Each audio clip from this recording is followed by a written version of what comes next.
और हर मुल्क में जाने के लिए आपको वीज़ा की ज़रूरत है। वीज़ा के बिना आप मुल्क में जा नहीं सकते और हर मुल्क के अपने शराइत होते हैं।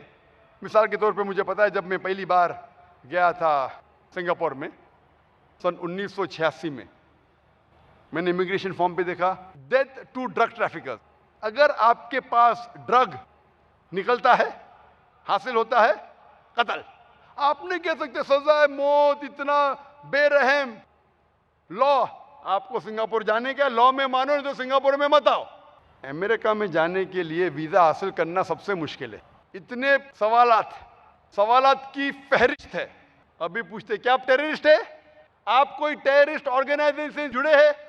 मैं जानना चाहता हूं कि लाखों लोग को वीज़ा, किसी ने भी लिखा है कि हाँ, किसी ने भी लिखा है मैं हाँ मैं टेररिस्ट हूँ, मैं टेररिस्ट ऑर्गेनाइजेशन से जुड़ा हूँ? क्यों ये पूछते हैं अल्लाह आलम, लेकिन ऐसे सवालात भी पूछते।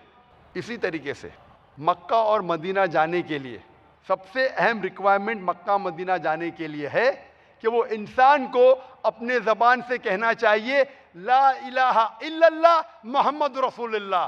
सिर्फ एक अल्लाह है, उसके अलावा कोई माबूद नहीं, और मोहम्मद सल्लल्लाहु अलैहि वसल्लम उसके पैगंबर है। अगर ये वो मानते हैं फिर ही वो मक्का और मदीना जा सकते हैं।